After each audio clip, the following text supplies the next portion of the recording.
Hi friends, this is Joseph Thambi. I welcome you all for this spoken English class today.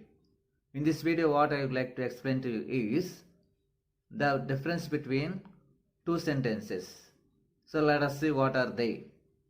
I called and I am called. The first one, I called, means నేను పిలిచాను. I am called, నన్ను పిలిచారు.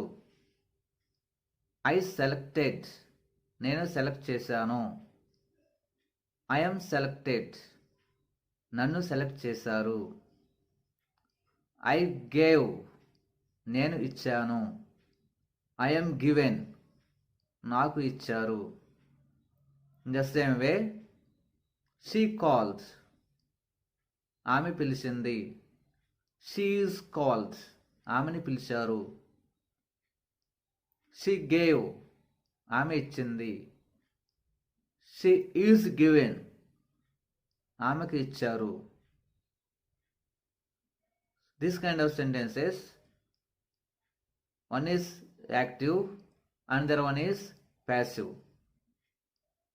So you can use by changing the pronouns and you can get the different meaning for each sentence. Thank you for watching. If you like this video, share it.